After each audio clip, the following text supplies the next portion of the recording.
Grandes multitudes seguían al Señor Jesucristo. Intereses, como siempre. Mucha gente viene a la iglesia, tiene intereses, tiene alguna motivación en especial. En Juan capítulo 6, nuestro Señor Jesucristo dirigió a las multitudes palabras fuertes. De hecho, cada vez que los evangelios mencionan las multitudes siguiendo a Jesús, casi siempre es con un tenor negativo. ¿Sabes por qué? Porque solo buscaban un beneficio. No querían oír realmente la palabra. De hecho, los discípulos le dijeron al Señor, dura es tu palabra. Jesús los mira y les dice, si ustedes también quieren irse, váyanse. Es por eso que cuando llegamos a Mateo capítulo 13, encontramos un cambio en la metodología del Señor Jesús en la enseñanza. Y déjame decirte algo antes de avanzar en la lectura en Mateo capítulo 13. Es posible que personas tienen la oportunidad de oír el Evangelio una, dos, tres, muchas veces. Y cada vez se va endureciendo más su corazón. Que llega un momento en que Dios los sentencia y finalmente Dios jamás volverá a hablar a sus oídos. Es por eso que las Escrituras dicen que el faraón endureció su corazón y luego también Dios endureció el corazón del faraón. Porque déjame decirte algo, es un peligro exponerse a la verdad y rechazar la verdad, porque el corazón se endurece. Y luego ya no somos capaces de discernir la voz de Dios.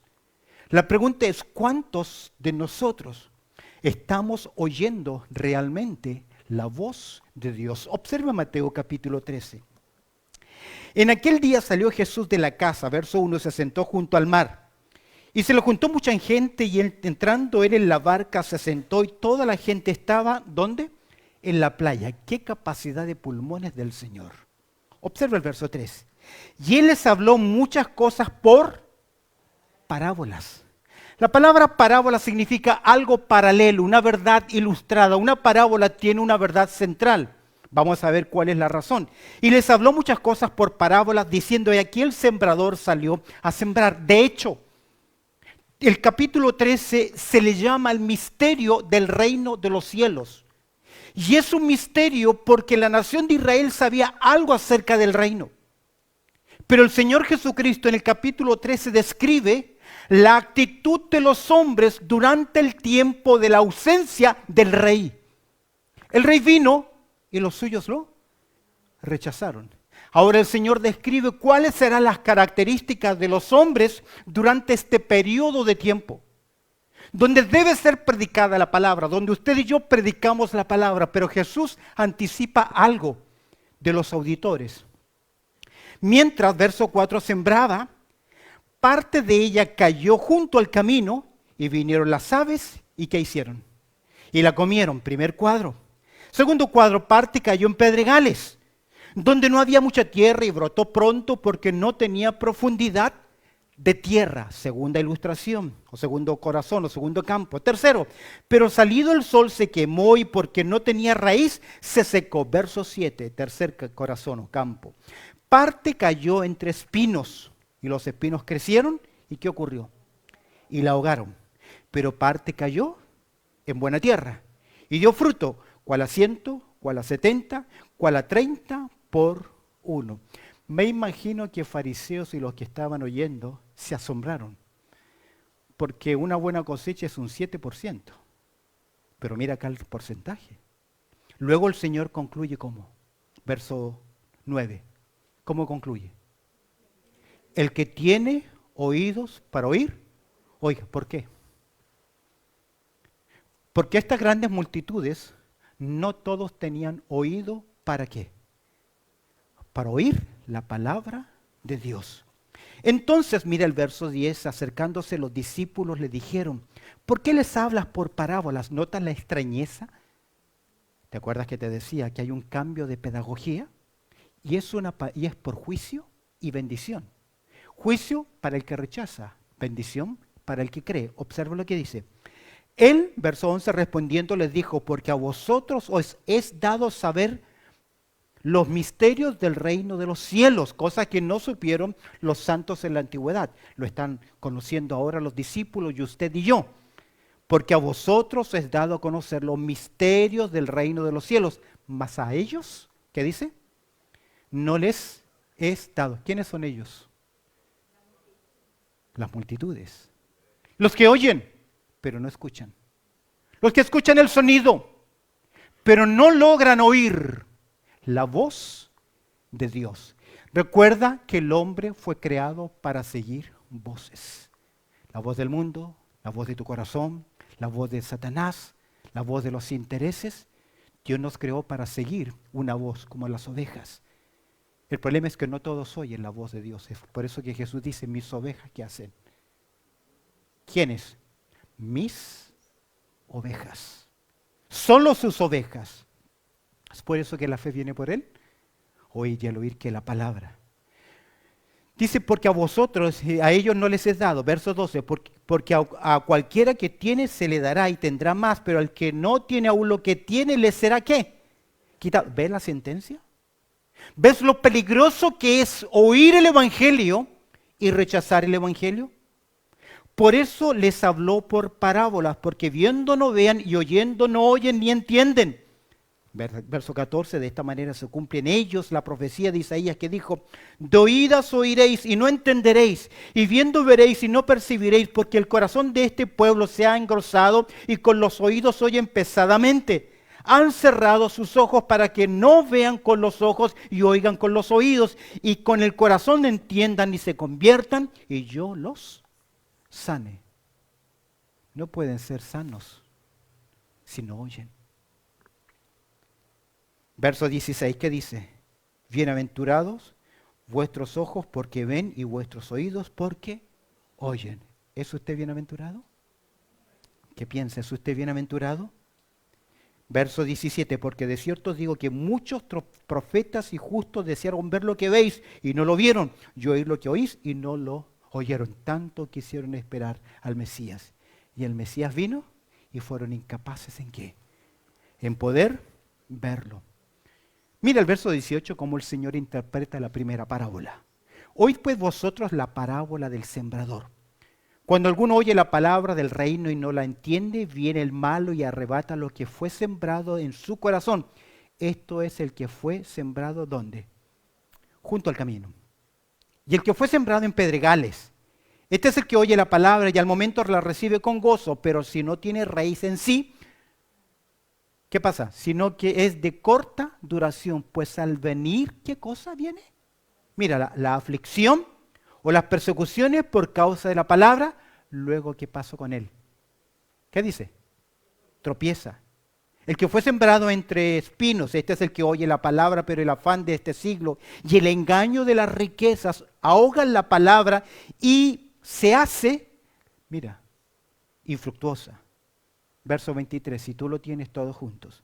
Mas el que fue sembrado en buena tierra, este es el que oye y entiende la palabra. ¿Y qué más?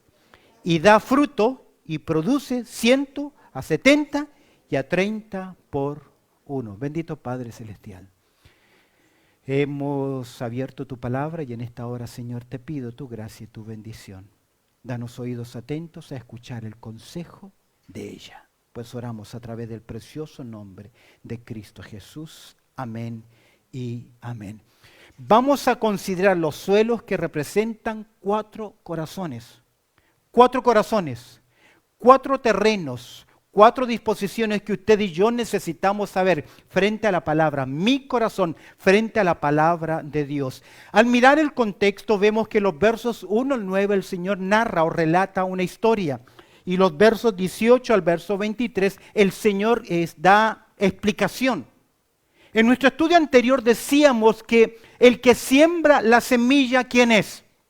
¿Quién es? Jesucristo. Al verso 37 lo dice, el que siembra la buena semilla es el Hijo del Hombre. Ese título para Jesús, el Hijo del Hombre, Mateo capítulo 13, verso 37, describe el ministerio de Jesús viniendo del cielo a la tierra. Cada vez que aparece este título para la segunda persona del seno trinitario, el Hijo del Hombre es su misión viniendo a esta tierra. Y la misión de Jesús fue llevar el Evangelio. Él trae gratas nuevas de salvación. Amén. Pero ahora en su ausencia, ¿quién lleva la buena semilla? Ahora es interesante que vemos el verso 4 que parte de la semilla. Los evangelistas dicen, Mateo 3, verso 13, dice que es la palabra de Dios. Ahora, es interesante porque Jesús está llevando el evangelio, trae la semilla. ¿Qué hay dentro de la semilla? ¿Qué es la palabra? ¿Ah? Hay vida, pero dentro de la semilla de la palabra de Dios está Cristo. En otras palabras, Cristo está predicando ¿a quién? A sí mismo, a Cristo, porque la semilla es la palabra, el cascarón, y el centro que da fruto es la propia persona de Cristo Jesús. Es por eso que Jesús dice que si el grano de trigo no cae y muere, queda sin fruto. Sin la obra de Cristo no hay ¿qué? Salvación. No importa lo bueno que seamos. No importa lo que nosotros creamos, si no depositamos nuestra confianza en Cristo Jesús, reconociéndolo como nuestro Salvador y nuestro Señor, no hay salvación.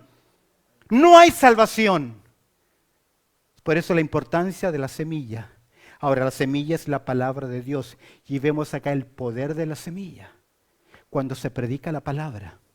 Ahora, mirando el contexto, estas son enseñanzas primero a los discípulos del Señor, porque en este presente siglo el común denominador no será responder a la semilla, sino rechazar la palabra.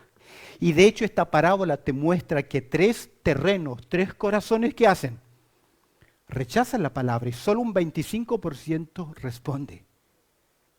Ahora, ¿cuánta gente seguía a Jesús? ¿Cuántos realmente creyeron? ¿Ah? ¿Cuántos realmente? Ahora, en una iglesia, ¿cuántas personas vienen? ¿Cuántas personas se congregan? Pero ¿cuántas personas realmente son producto de la semilla de la palabra de Dios en sus vidas? Es por eso que al considerar, vemos acá lo importante que es que la semilla representa el mensaje y los terrenos representan ¿qué cosa? El corazón del hombre. De hecho, Mateo dice que arrebata y fue sembrada en el corazón. Mateo capítulo 13, verso 19 dice que la semilla es sembrada en el corazón. Marcos dice, quita la palabra que se sembró en sus corazones. Y Lucas hace mención y luego viene el diablo y quita de su corazón la palabra corazón, corazón, corazón. ¿Por qué corazón? ¿Qué es el corazón en las Escrituras? Es el centro de comando. Están nuestras emociones, nuestro intelecto, nuestra voluntad. Todo nuestro ser se describe con una sola palabra, corazón. Corazón. Y de la abundancia del corazón habla la boca. ¿Y qué es lo más dañino en el hombre? Su propio corazón.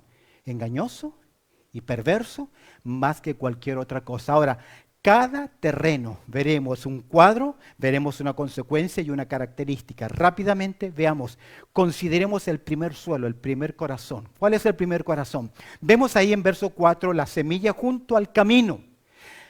4 cuadros. La primera es la semilla junto al camino que va a representar un corazón que es duro.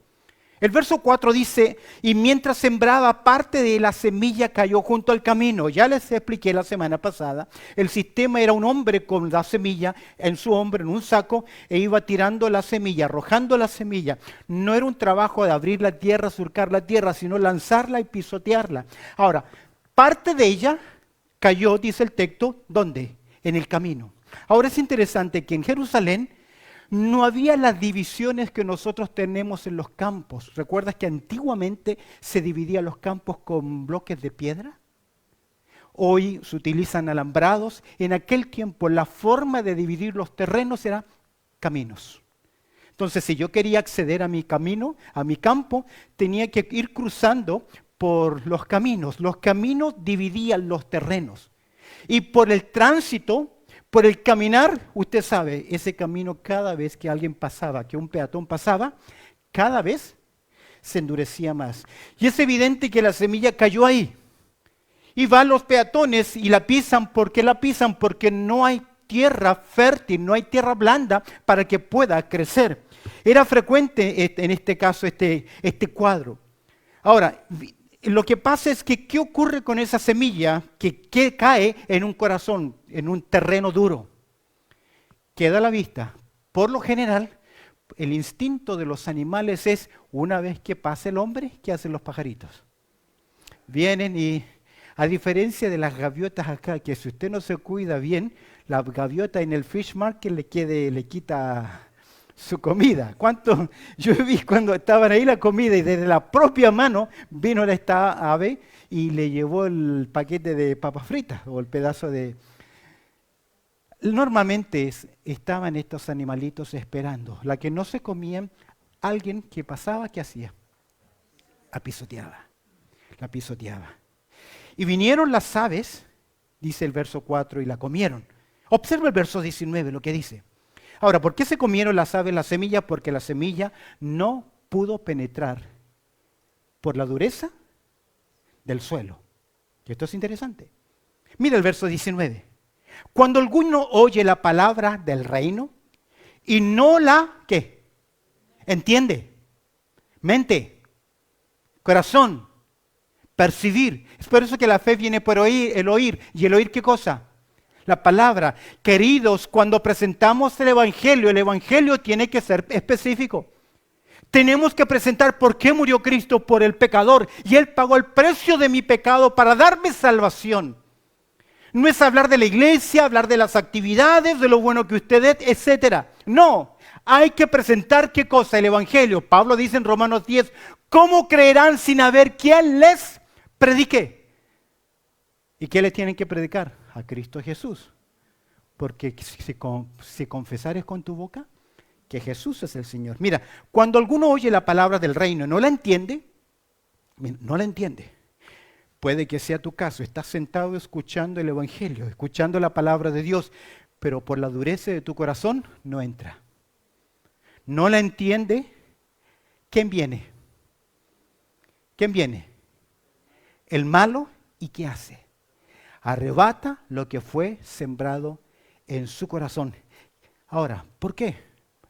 Tal vez viene el malo con pensamientos. Viene el malo porque no la entiende.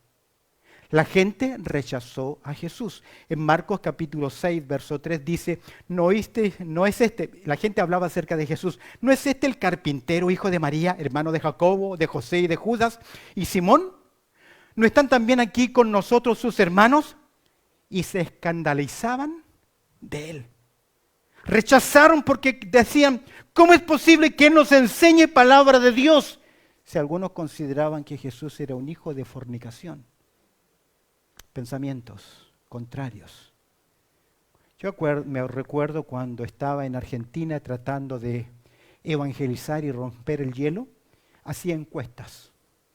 Golpeaba las puertas, bueno, la verdad es que no se golpea, se palmea para que te abran las puertas y los porteros electrónicos eran la prueba más grande. Y mi encuesta giraba en diferentes cosas, pero una de las preguntas es, ¿qué piensa acerca de Jesús? Miles y miles de respuestas hay. Están cerca, pero no lo suficiente para ser salvos. De hecho, Nicodemo tenía una buena opinión acerca de Jesús. ¿Qué piensa? ¿Tenía una buena opinión acerca de Jesús? Seguro que sí. Nadie puede hacer las obras que tú haces si no está Dios ahí. Muy cerca, pero a la vez tan lejos que no era suficiente para que fuese salvo. ¿Cuál es tu opinión? Y se escandalizaban. ¿Qué sucede con la semilla? El Señor dice que cuando eso sucede, la rechaza porque no la entiende, activa la obra de Satanás. Mateo, verso 4, 13, 4 dice, vinieron las aves y ¿qué hicieron? La comieron. Dice Lucas capítulo 8, verso 5 que una parte cayó junto al camino y fue hollada, fue pisoteada. Los hombres pisaron la semilla y la hicieron infructuosa. ¿Cuántas veces las opiniones de la gente, de mi círculo, mi cónyuge, mis amigos, mis relacionados, el que dirán, produce dureza en el corazón para no recibir el Evangelio? Marcos capítulo 4, verso 15, tengo el relato paralelo y dice lo siguiente. Estos son los de junto al camino, en quienes se siembra la palabra, pero después de que la oyen, enseguida viene Satanás y quita la palabra que se sembró en sus corazones. Leíamos el verso 19 de Mateo que dice que viene el malo y las arrebata. Quiero terminar este punto diciendo lo siguiente. Cuando uno resiste la palabra, Satanás actúa mucho más en nosotros, con malos pensamientos, malas acciones, malos sentimientos. Con una lógica falsa comenzamos a sopesar. Y la verdad es que si sopesáramos, balanceáramos bien, estaríamos de acuerdo con Jesús. ¿Qué sacará el hombre?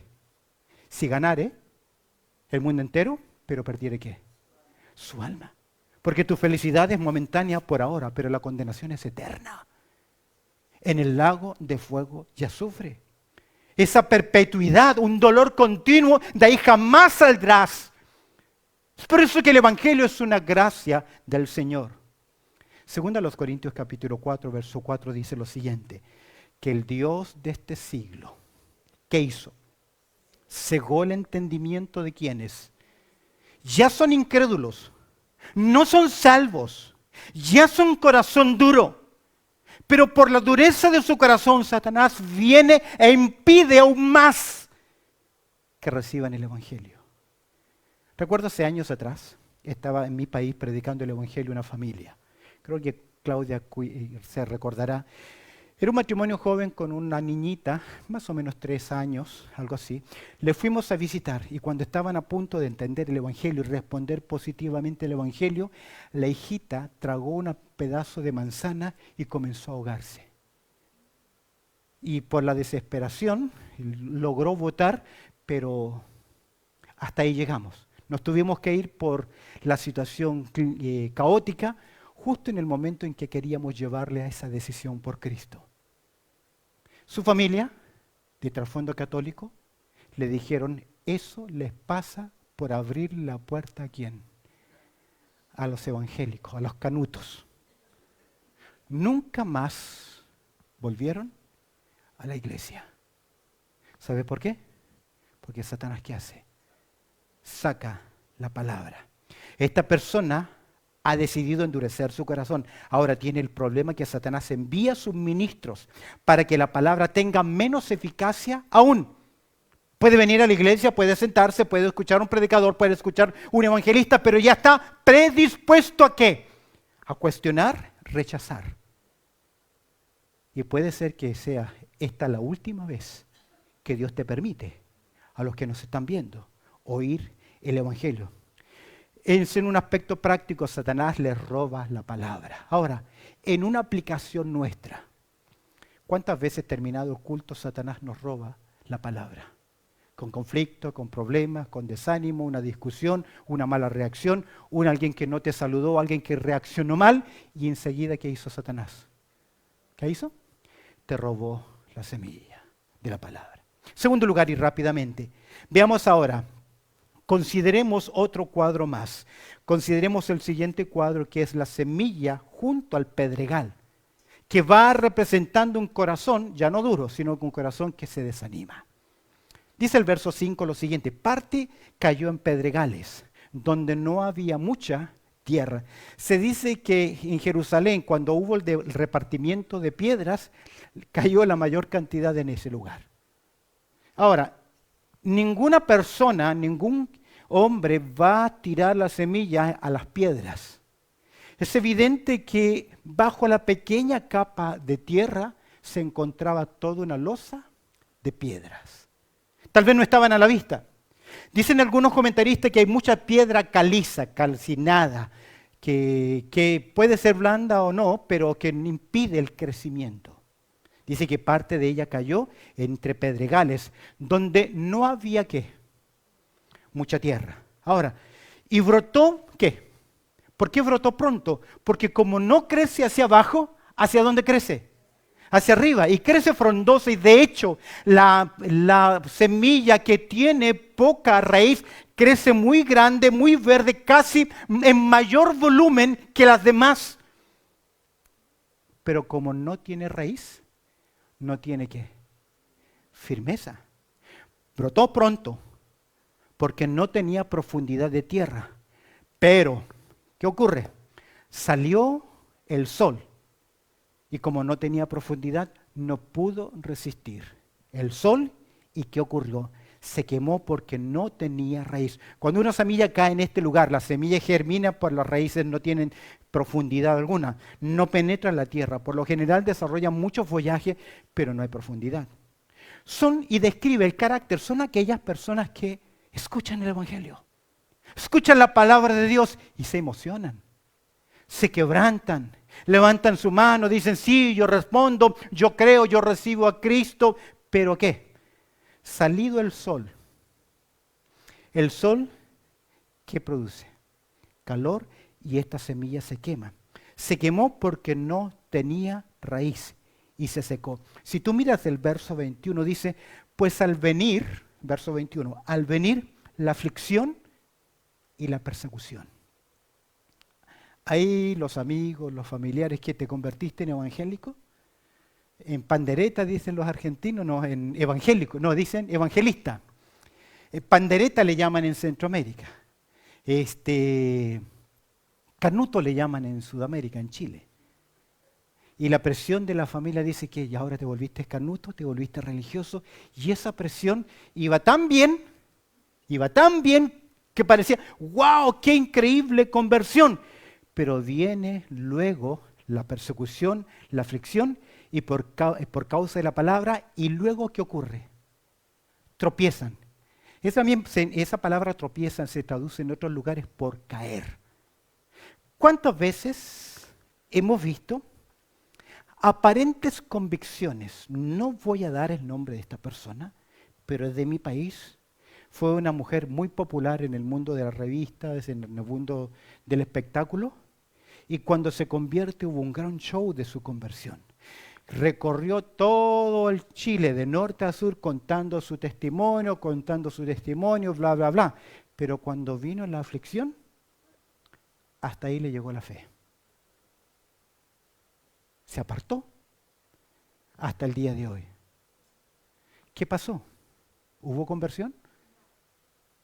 Hubo aparente conversión. A veces ocurre con hermanos que aún hasta pueden bautizarse, y hermanos entre comillas, porque son creyentes de corta duración, porque la semilla no penetró ¿en dónde? En su corazón. Lucas dice lo siguiente, en Lucas capítulo 8, verso 6 dice, otra parte cayó sobre las piedras y nacida se secó porque no tenía humedad. No había lo suficiente, tuvo crecimiento explosivo, pero explosiva también fue su muerte. Así como creció, así también ¿qué? Murió. Íbamos tan bien, iba tan bien. Pablo de hecho dice que en los últimos tiempos vendrá gente que tendrá comezón de oír la palabra de Dios. En este terreno tenemos el grupo más grande de creyentes profesantes. Mucha gente va a las iglesias. Los domingos se llenan, por tradición, en los Estados Unidos, los edificios están a tope. Pero ¿cuántos son este tipo de creyentes con este corazón? Que es un corazón que al venir la prueba, al venir la dificultad, ¿qué ocurre? Déjame decirte algo. El sol representa las persecuciones. Dice, pues al venir la aflicción, la persecución por causa de la palabra, luego tropiezan. Escúcheme bien. La prueba en un genuino creyente, ¿qué produce? Fe pura, paciencia, crecimiento. Es por eso que la iglesia de los primeros 3 siglos fue una iglesia poderosa. Cada vez que asesinaban a un creyente, se levantaban 10 y predicaban sin temor porque hubo persecución, hubo prueba. La prueba purifica la fe. ¿Pero a quién desalienta? Al inconverso. Al creyente profesante. ¿Lo tiene?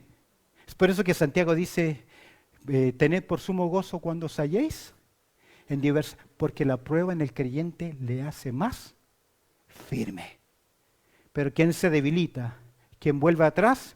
está evidenciando un corazón desanimado. Observa conmigo en tercer lugar la tercera semilla, la semilla que cae junto a los espinos, que representan un corazón dividido. Una no entró a la tierra, no hubo producto por la dureza. En otro hubo aparente respuesta emocional. Estuvo ahí, se sentó, activó, cantó, participó, pero vino la prueba y se fue, se desinfló.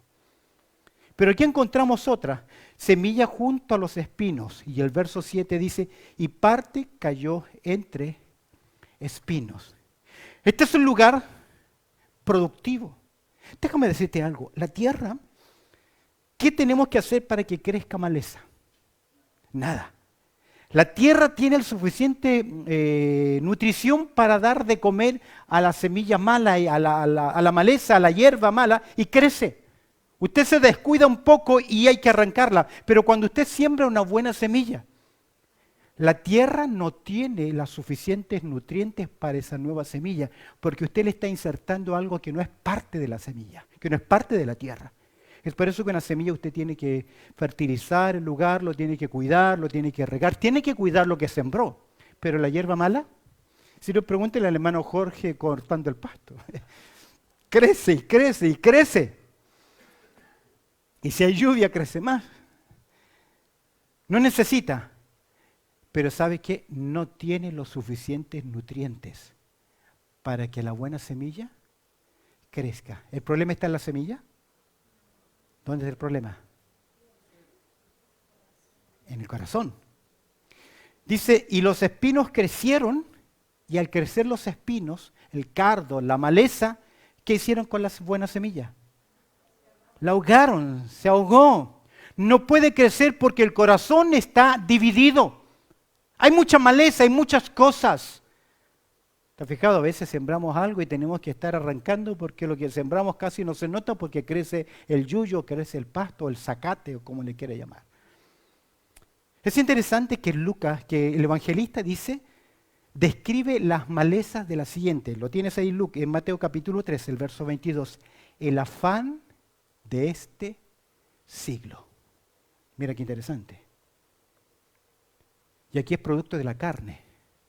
Uno es producto de Satanás, otro es producto del mundo, pero ese es producto de nuestras propias carnes. Y en estos tres terrenos vemos los tres enemigos de quién, del creyente. Observa acá, el afán de quién, de esta iglesia es el afán. La búsqueda de intereses, la búsqueda de beneficios, la búsqueda de estabilidad, que no es mala, pero nos orienta en un camino que comienza a alejarnos, a desviarnos y no permitir que la semilla de la palabra de Dios crezca. A través de mis años de ministerio, he visto a tantas personas abandonar la iglesia por su negocio, por su trabajo, por cualquier otra cosa. Y al final la palabra de Dios quedó ¿qué? Atrás, con tanto buen potencial. El afán de las riquezas, el engaño, dice el afán de este siglo, ¿y qué más? No dice las riquezas. ¿Qué dice? El engaño de las riquezas. El engaño de las riquezas. Oh, si yo tengo esto voy a poder apoyar mejor la obra. Cuando lo tiene, es mucho para dar. Cuando lo tiene, necesita más. Y cuando más tiene, ¿qué? Más necesita. Al famoso Rockefeller le preguntaron qué hace un hombre feliz. El magnate Rockefeller dijo, un poquito más de lo que ya tengo. Julio Iglesias decía, el dinero no hace la felicidad, pero calma los nervios. El afán. El engaño de la riqueza, ¿sabes por qué engaño? Porque promete y nunca satisface. Porque el dinero no satisface al hombre. Podemos googlear, ya no necesito, usted puede googlear cuánta gente ha muerto millonaria, se quitan la vida, porque ya no saben qué más hace. Las riquezas enloquecen. Nosotros en mi país le llamamos el rotito con plata. Tiene un poquito de dinero y ya se cree que. Y a muchos latinos les ha ocurrido. Vivían sin peso piso de tierra y techo de paja, lograron comprar su casita y ahora no miran a nadie. La soberbia, el engaño de las riquezas. Marcos 4:19 dice, y la codicia de otras cosas. Si yo tuviese esto, si yo tuviese aquello. Razón tenía Sigmund Freud cuando él decía que al mundo lo mueve el poder y el placer. Seguridad y significado. Creemos que si tenemos esto, seremos tal cosa. Que si logramos aquello, seremos más importantes. Jesús que dice que la vida del hombre que no consiste en los bienes que posee. Pero eso no ha entrado en nuestro corazón. Juzgamos a las personas porque lo que tienen o lo que no tienen. Y las codicias, Marcos 4:19, Lucas 8:14 dice, y los placeres de la vida. Oh, soy un hijo del rey, soy un hijo del rey, soy una hija del rey. Tengo que disfrutar de la vida y de las cosas, sí, pero en su justa y medida equilibrio. El hedonismo, que la búsqueda de satisfacción personal no lleva a nada a bien. ¿Sabes quién buscó? Estaba leyendo en el libro del Eclesiastés. Dice que el sabio dedicó su vida. Contrató cocineros, chef, todos los días un plato especial. Comidas exóticas, arqueología, historia, agricultura, ciencia, pintura, música. Todo lo buscó. Y se llenó de todo eso. Y al final su corazón, ¿cómo estaba? Vacío. Vacío. ¿Por qué? Porque no encontrará satisfacción si no hay plena comunión con ¿quién? Con su Creador. Esta persona no tiene el corazón endurecido como el primero. Tampoco tiene el corazón desanimado, blando como el segundo. Pero tiene un corazón que está ¿qué? Dividido. Dividido. Y Jesús lo dijo así. No podemos servir a dos señores. Usted decide a quién va a seguir. Usted decide. Un corazón dividido. Porque el afán, el engaño de las riquezas, el enemigo, logran atrapar nuestro corazón. En otras palabras, los tres primeros terrenos no son creyentes. ¿Por qué digo esto? Porque el verdadero creyente manifiesta su conversión con su estilo de vida. De modo que si alguno está en Cristo, ¿qué? Nueva criatura es. Las cosas viejas pasaron. Todas son hechas nuevas. Pero si usted sigue siendo el mismo mañoso de siempre, que busca el beneficio, que busca la estafa, acortar el camino, beneficiarse, sacar provecho, usted no ha nacido de nuevo. Usted no ha cambiado su corazón. Puede que tenga un corazón duro, un corazón desanimado, un corazón dividido. Rápidamente, la semilla junto a la buena tierra representa un corazón dispuesto. ¿Por qué? Porque el verdadero corazón se evidencia con su estilo de vida. Porque produce ¿qué cosa? ¿Qué produce? Fruto. Observa conmigo el verso 8. Pero parte cayó ¿en dónde? Un corazón dispuesto, un corazón que está preparado, un corazón dispuesto a responder. Y dice el texto, pero parte cayó en buena tierra. ¿Y qué más? Y dio fruto. ¿Por qué da fruto? Porque la palabra de Dios produce el cambio. Pero si yo no oigo la voz de Dios, ¿cómo puedo seguirlo? ¿Y el fruto cómo es? ¿Cuál a 100? ¿Cuál a 70? ¿Cuál a 30 por 1? Por lo menos era 30%. Les decía que entre el 7 y el 10% era lo máximo que podía producir de ganancia un campo. Pero estamos hablando de 100, de 70, de 30. Es un crecimiento, es un producto exponencial, tremendo. Ahora, no hay categoría del fruto. No hay categoría de fruto cero en un creyente. ¿Lo tiene? El que es creyente tiene que dar fruto. Si no da fruto, no, algo está mal. ¿Recuerdas en nuestro versículo lema que yo le dije, mi real comunión con Dios evidencia mi vida, mi carácter? En Juan capítulo 15, verso 16 dice, no me elegisteis vosotros a mí, sino que yo os elegí a vosotros Yo os he puesto para que vayáis y llevéis fruto, ¿y qué más? Y vuestro fruto permanezca. El creyente debe dar, ¿qué? Fruto. Ahora, ¿qué tipo de frutos? ¿Qué tipo de frutos? Por lo menos la Biblia dice fruto del Espíritu en la vida de una persona consagrada. Gozo, paz, paciencia, benignidad, bondad, fe, mansedumbre, templanza. Fruto del Espíritu. Fruto de labios que confiesan su nombre. Fruto de ofrendas, de dar, apoyar generosamente la obra. Frutos de su vida, cambios, resultados. Personas, va testificando, va hablando a otros. La semilla tiene poder, usted no tiene el poder. La semilla es la que tiene poder. Por lo tanto, da fruto en su tiempo. Jesús lo afirmó, da su fruto. Permíteme sacar 3 aplicaciones para cerrar el tema en el día de hoy. Primero, en cuanto al sembrar, no debemos desalentarnos. Ahora, ¿cuándo nos desalentamos? Cuando nos tiramos la semilla. Broadcast significa, se le llama así a los programas radiales, significa lanzar semilla, llevar la semilla. Usted tiene esa responsabilidad. Lanzamos la semilla, hablamos la palabra, llevamos un folleto. Usted escucha a alguien, entrega un folleto. Ese es su trabajo. Su trabajo no es convertirlos, porque el Señor los va a traer, porque la obra es de Él. Pero ¿cómo irán sin haber quien les predique? Usted tiene que invitar, usted tiene que llevar la palabra. Pero es Dios quien da. El que dice, me cuesta a mí aceptar esto. Yo fui convencido y me sigo dando de los dientes que si predico la palabra fielmente, la gente va a cambiar. Lo creo, pero a veces el cambio es demasiado lento. No corre a mi expectativa, pero eso no significa que la palabra no esté haciendo su trabajo, porque usted sabe lo que está haciendo la palabra en su vida. ¿Amén? ¿Usted lo sabe?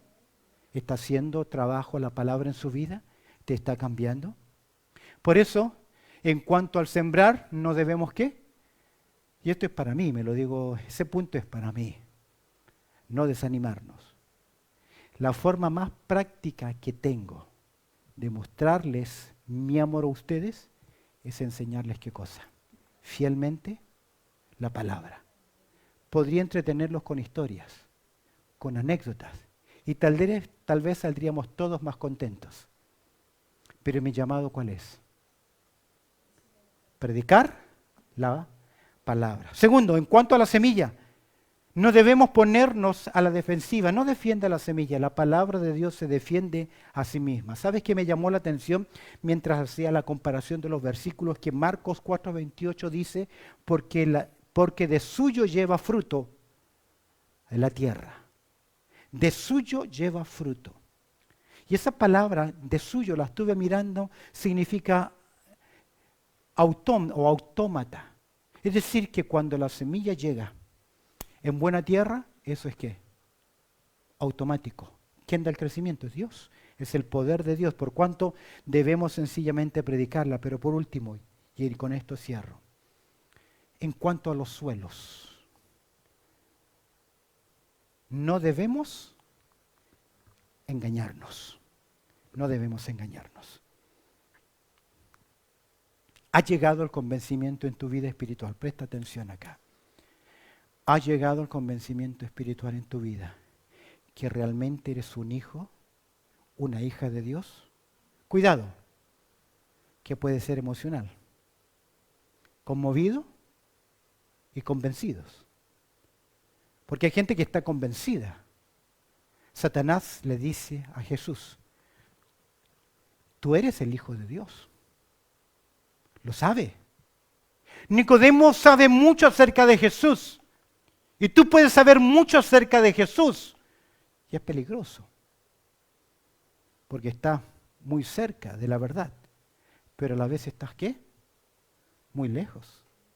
He llegado al convencimiento en mi vida espiritual que realmente soy un hijo de Dios.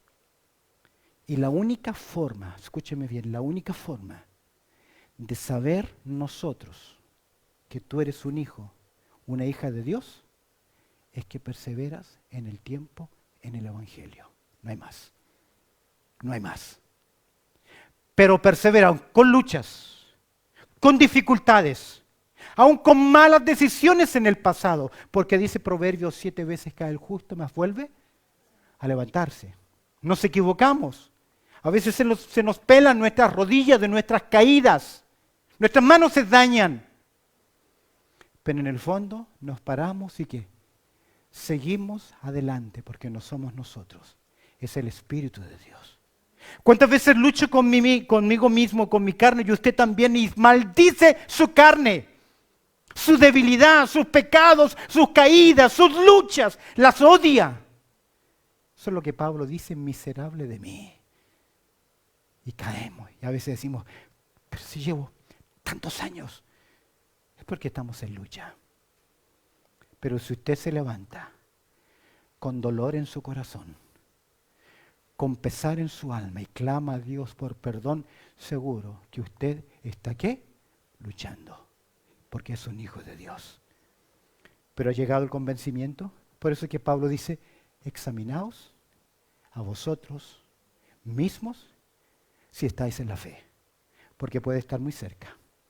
Y es mejor confesar hoy a Jesús como Salvador, como Señor, que enfrentarnos a Él como juez. Porque como juez ya no habrá más misericordia. Hoy Jesús está así, con los brazos abiertos. Pero como juez estará con los brazos cerrados, solamente llevando sentencias. ¿De qué depende? De tu corazón. ¿Qué hay que hacer para ser salvo?